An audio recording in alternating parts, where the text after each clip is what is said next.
Yo, what's up, man? It's your boy Darien. Welcome back to another YouTube video, man. Today, we're watching JxmyHighroller, another educational basketball video for all the low IQ folks out there. But educational basketball, man. It's just called "He Can't Keep Getting Away with This." Let's see, man. Yeah. Who is the greatest Jamal player Murray on in the thumbnail, NBA history? Michael Jordan, LeBron James, maybe Kareem Abdul-Jabbar? No. It's Jamal Murray with 2 minutes left in a playoff game. Can someone explain to me exactly how this man keeps doing this? Go ahead and add 2 more heart-wrenching. You talking about play terrible and then hit the final shot? I don't know, man. I don't know. I honestly don't know. Daggers I don't know how he Jamal does it. Murray's laundry list of playoff heroics. I'm not even a Lakers fan, and this shot left me in shambles. If I have to watch this man hit one more impossibly clutch shot to beat my glorious king in the playoffs, I swear I'm gonna crash out. Jamal Murray might just be the greatest playoff riser in postseason history, and I've got the numbers to prove it. Big shot taker, big shot maker. Jamal Murray is just cold. Yeah, what did he average in the finals last year, bro? Didn't he average like 30, 10, and 10? It was something like that, bro. I know it was something close to that, bro. Cause yeah, bro. I don't know how he does it, bro. Imagine if Jamal Murray played like how he does in the playoffs the whole year.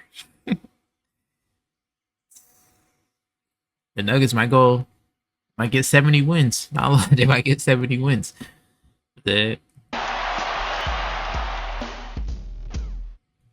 It's that time of year, my NBA 6. If you're how it works, select any cash new custom results, and he's a great second option, complements Jokic's game really well, does what his team needs of him. But come the playoffs, Jamal Murray is a god. Time and time again, Murray has proven that in the postseason, there might not be a single player better than him down the stretch, in the clutch, in the entire NBA today. And it is the most baffling. Is he the most clutch playoff player? Like right now?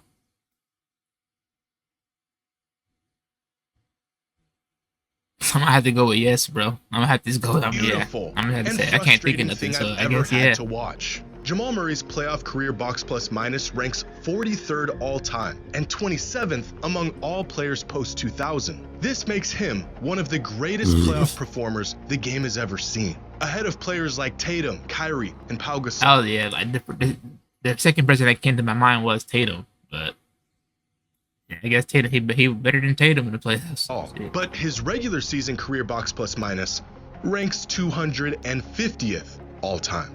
Jamal Murray plays like a first ballot Hall of Famer in the playoffs and Hito freaking Turkoglu in the regular season.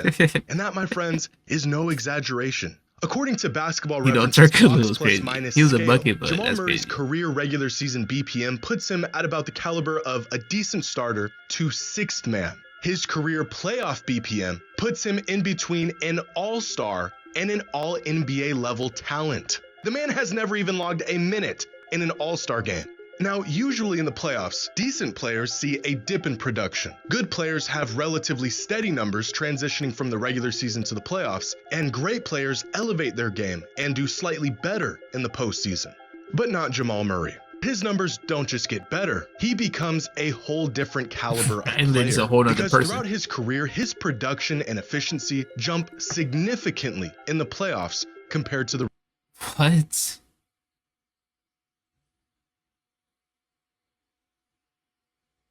What? He goes, bro. He jumps up, bro.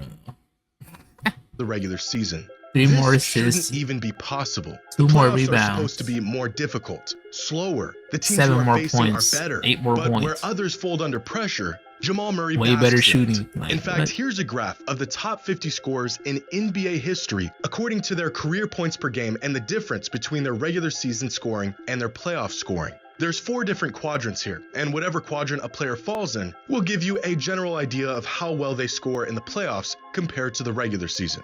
Now, you don't want... Okay, let me see. I don't get it. Want to be in this area down here. Less production on worse efficiency. This area up here is where the playoff heroes are. big players who play well in big moments. Some greats who land in this quadrant of playoff fallers are the usual. Look at Trae Young. Trae Young gets worse, huh? That's crazy. Embiid gets worse. Trash can. Well, that's surprising. Well, he goes from 50 and 25 to what? 30 and 20? So I guess it's worse. Like what? Yeah. Suspects. Joel Embiid, James Harden, Wilt Chamberlain. But there's even some names here that you wouldn't expect, like Larry Bird and Kareem. Michael Jordan, Luka, Curry, and Durant are among the many players who score more in the playoffs, but they aren't quite as efficient as they are in the regular season, which shows just how hard it is to make it into this quadrant of the best playoff performers in terms of scoring. Hakeem Olajuwon was a playoff So where's demon, Jamal Murray? and just behind him are AD and Giannis, who have been awesome in the playoffs throughout their careers. So where does Jamal Murray land, you might ask? He's way up here, on his own planet. Wow.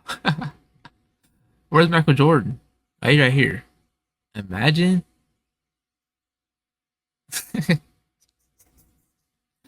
Yeah, this is hilarious, As bro. arguably What? the greatest playoff riser in NBA history. Throughout his career, Jamal Murray has averaged 7.4 more points per game on better efficiency in the postseason compared to the regular season. As the stakes get higher, Murray gets better almost every single time. Every all-time great player needs a great wingman, a second option that can turn into a first option with the flip of a switch, someone whose game complements and almost contrasts their own. Jordan had Pippen, Magic had Kareem, Shaq had Kobe, Nikola Jokic has Jamal Murray. And as great as these numbers... Imagine. So Jamal Murray and Jokic the best duo ever. Is that what Jimmy's trying to tell me? Is Jamal Murray and Jokic the best playoff duo ever? One options are, they couldn't have got it done without their right-hand man. But you see, the only thing is, Scottie Pippen is one of the greatest players ever. Kareem is in GOAT conversations. Kobe Bryant is a top 10 talent the league has ever seen. Jamal Murray has never even been an all-star. He has been carrying a title-contending team, a championship-winning team, down the stretch of massive games for multiple postseasons now. He's got one of the greatest players to ever touch a basketball on his team, and yet when the score gets tight and they need a bucket, the ball always finds its way into the hands of Jamal Murray. Fan perception of Jamal Murray's game over the years has been pretty clear. Good player, great closer, but not a top 20, maybe not even a top 25 player in the league during certain stretches throughout the season. And then when the playoffs roll around, it seems like a travesty that Murray doesn't get enough credit or that he wasn't voted to be an all-star. But this perception is actually fair. Jamal Murray might not be one of these top players throughout the regular season. Murray has missed nearly half.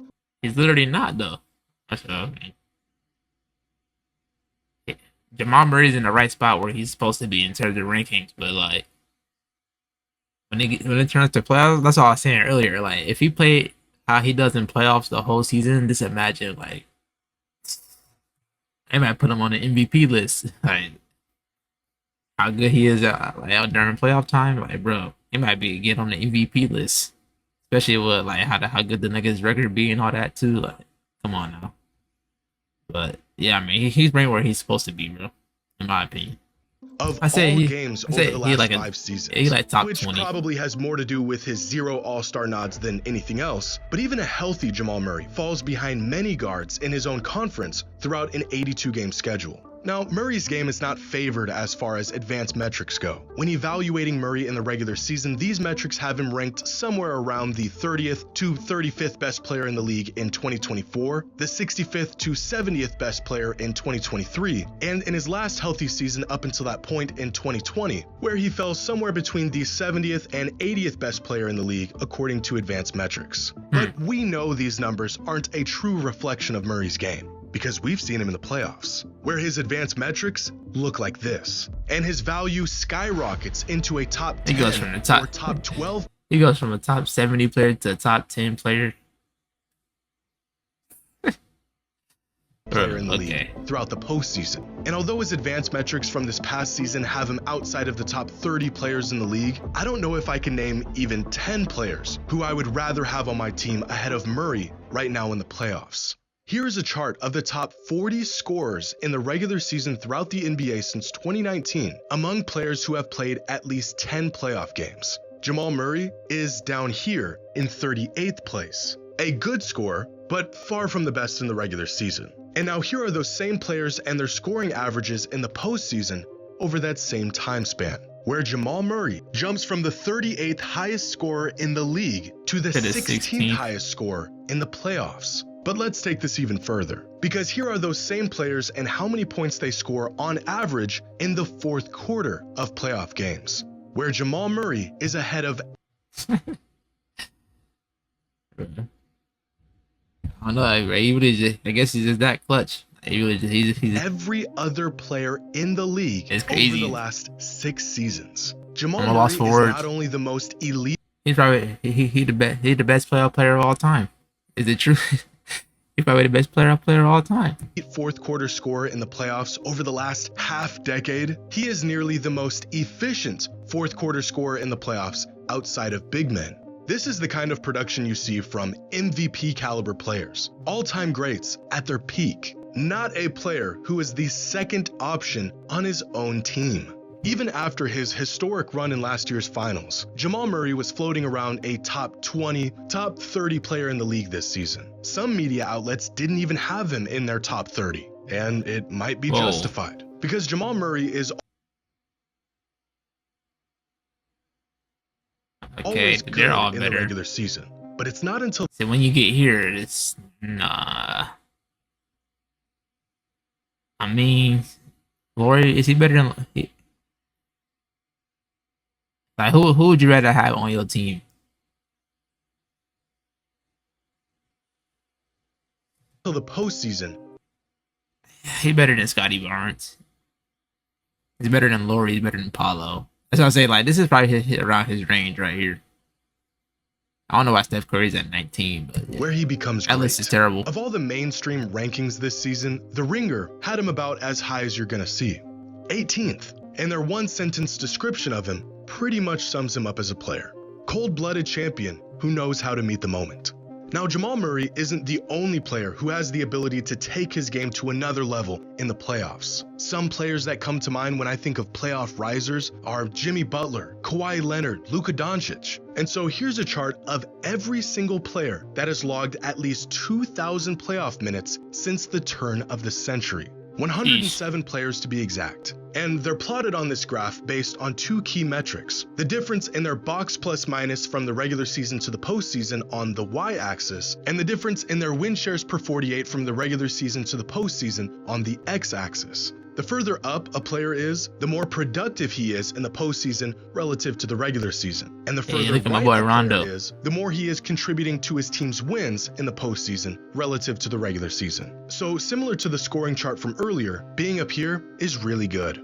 Being down here is not so good. But keep in mind, this isn't about how well a player plays in the playoffs. This is a visualization of who rises the most in the playoffs relative to how well they play in the regular season. Down here in the void, we have players like Gary, Kevin Love, Paul Millsap, Bam Adebayo. That's actually surprising. Bam Adebayo. That is, I don't know. I feel like he usually plays pretty good against the Celtics. So I don't know. Tony Parker, that's surprising too. Tony Parker, I feel like when I used to watch Tony Parker, bro, he feel like he used to be clutch too. Ginobili's low too. That's crazy. Gary Payton, Kevin Love, and surprisingly, Tony Parker, who saw dips in the playoffs throughout their careers. There's James Harden, about where you would expect. As we approach a more neutral territory, we'll find players like Jimmy Butler, Vince Carter, Stephen Curry, Kobe Bryant. As we creep our way towards the positive side of things, you'll find players like Tim Duncan, Anthony Davis, and Chauncey Billups. But all the way up here are the big game merchants, the players who really take their game to another level in the playoffs. Guys like Kawhi Leonard, Derek Fisher, Giannis, Big Shot Bob, Draymond Green, an unexpected but delightful Reggie Jackson appearance. And of course, playoff Rondo, who is one of the biggest playoff risers of the 21st century. He's got a fairly big lead on just about everyone else. Playoff Rondo, oh my gosh. I mean, was dropping 30, 10, and 10, so he was going nuts, bro. But in terms of production and playing winning basketball, Playoff Rondo, no one comes even remotely close to Jamal Murray, who is possibly the greatest playoff riser in NBA history.